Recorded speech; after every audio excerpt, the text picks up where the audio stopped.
മതിസുന്ദരമന്ദഹാസം വാതാലയേശമനിശം ഹൃദി ഭാവയാമി.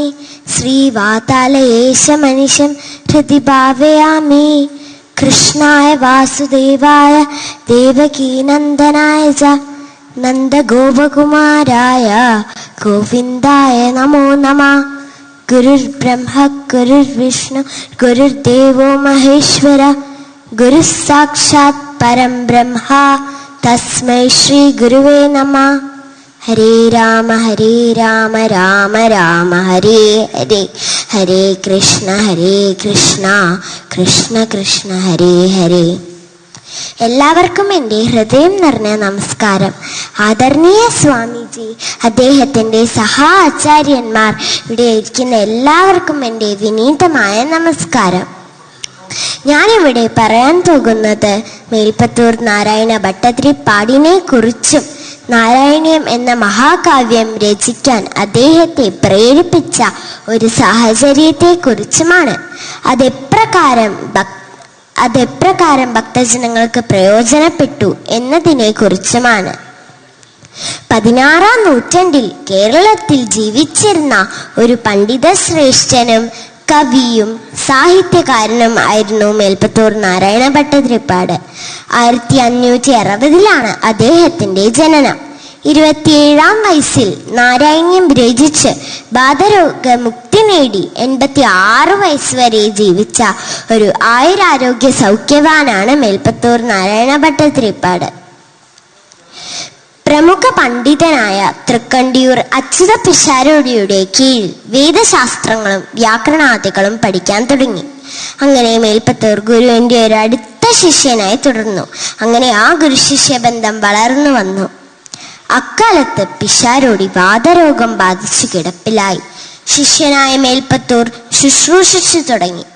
കർമ്മവിപാക ദാനം എന്ന പ്രായശ്ചിത്തം ചെയ്താൽ മാത്രമേ ഈ രോഗത്തിന് ശമനം കിട്ടൂ എന്ന് പണ്ഡിതനായ പിഷാരടിക്ക് മനസ്സിലായി. എന്നാൽ ഈ ദാനം വാങ്ങാൻ ആരും തന്നെ ധൈര്യപ്പെട്ടില്ല.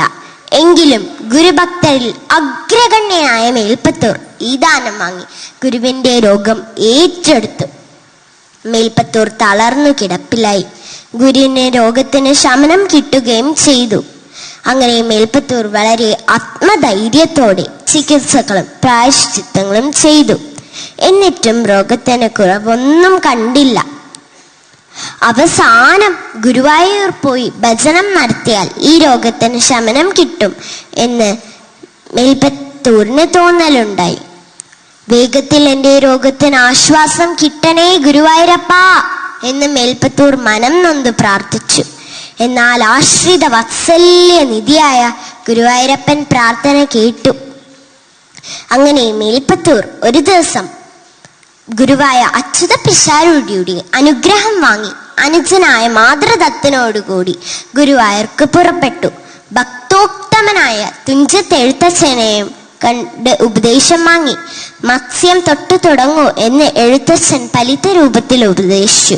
മത്സ്യാവതാരം തൊട്ട് ഭഗവാന്റെ അവതാര കഥകൾ സ്തോത്രങ്ങൾ രചിക്കാനാണ് മഹാപണ്ഡിതനായ എഴുത്തച്ഛൻ ഫലിത രൂപത്തിൽ പറഞ്ഞതെന്ന് പ്രഗത്ഭനായ മേൽപ്പത്തൂരിന് മനസ്സിലായി. അങ്ങനെ മേൽപ്പത്തൂർ ഒരു ദിവസം 10 ശ്ലോകം വെച്ച് ഒരു ദശകം എഴുതി ഭഗവാൻ സമർപ്പിച്ചു. അങ്ങനെ 100 ദിവസം കൊണ്ട് 100 ദശകം എഴുതി ഭാഗവതത്തിന്റെ സാരസംഗ്രഹം എഴുതി ഭഗവാൻ സമർപ്പിച്ചു.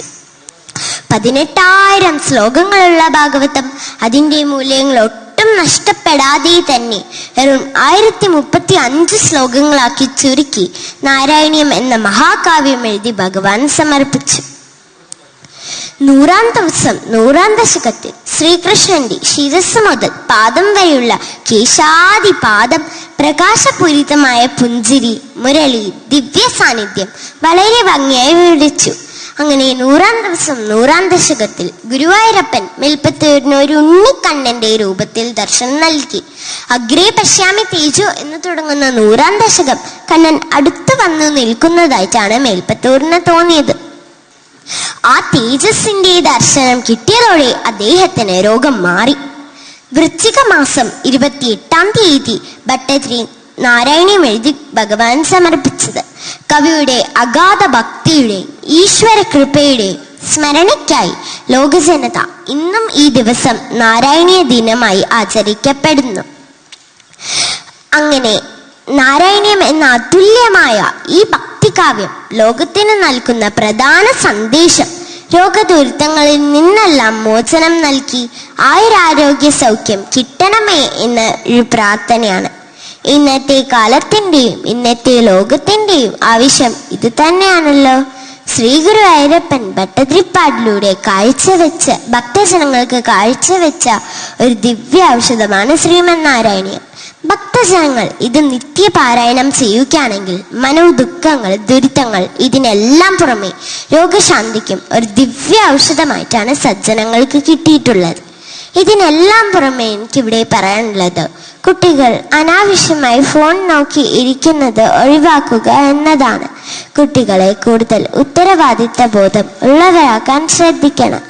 ഭാരതത്തിന്റെ തനതായ പാരമ്പര്യം നിലനിർത്താൻ നമ്മൾ ഓരോരുത്തരും ശ്രമിക്കേണ്ടിയിരിക്കുന്നു. ഗുരുശിഷ്യ സംസ്കാരത്തിലൂടെ രൂപപ്പെട്ട അറിവിന്റെ സംസ്കാരത്തിന്റെ നാടാണ് ഭാരതം. അത് നമുക്കിവിടെ എവിടെയോ നഷ്ടപ്പെട്ടുകൊണ്ടിരിക്കുകയാണ്. അതായത് അധ്യാത്മവിദ്യ നഷ്ടപ്പെട്ടുകൊണ്ടിരിക്കുകയാണ്. അതുകൊണ്ട് ആധ്യാത്മികതയിലേക്ക് യുവതലമുറ കൈപിടിച്ചുയർത്തേണ്ടിയിരിക്കുന്നു. മനുഷ്യർ ഭൗതികമായി എത്ര തന്നെ ഉയർന്നാലും ആത്മീയമായും ഈ കാലത്ത് വളരെ ഉയരേണ്ടിയിരിക്കുന്നു. അതുകൊണ്ട് നമ്മുടെ ഓരോ വീടുകളിലും ആത്മീയ സംസ്കാരം വളർത്തിക്കൊണ്ടുവരേണ്ടത് അത്യാവശ്യമാണെന്നാണ് എനിക്കിവിടെ പറയാനുള്ളത്. ഈ കലികാലത്ത് നാമജപാനുഷ്ഠാനത്തിലൂടെ യുവതലമുറ കൈപിടിച്ചുയർത്തേണ്ടിയിരിക്കുന്നു. കുട്ടികളെ കൂട്ടായിരുന്ന് നാമം ജപിക്കാൻ പ്രോത്സാഹിപ്പിക്കുക. ഇങ്ങനെയുള്ള സത്സംഗങ്ങളിൽ കുട്ടികളെ പങ്കെടുപ്പിക്കുക. അങ്ങനെ ആത്മീയതയിലൂടെ ഒരു ദൃഢതയുള്ള ഭാവി തലമുറയെ വളർത്തിക്കൊണ്ടുവരേണ്ടത് അത്യാവശ്യമാണെന്നാണ് എനിക്കിവിടെ പറയാനുള്ളത്.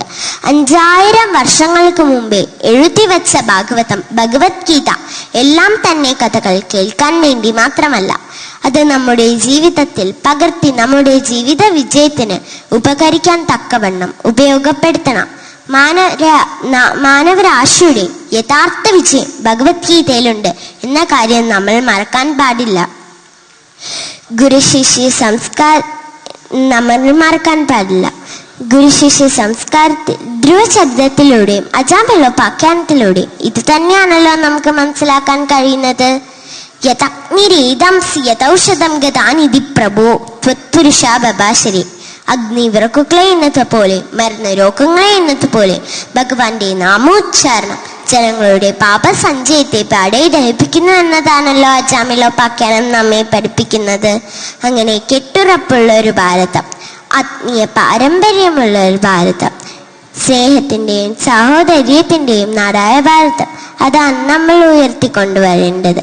ശ്രീമദ് ഭാഗവതം അനേക കഥകളിലൂടെ ജീവിതാഖ്യാനങ്ങളിലൂടെ പറഞ്ഞു തരുന്നത് ധീരനാക്കാനുള്ള, കർത്തൃജവനാക്കാനുള്ള വിദ്യയാണ്.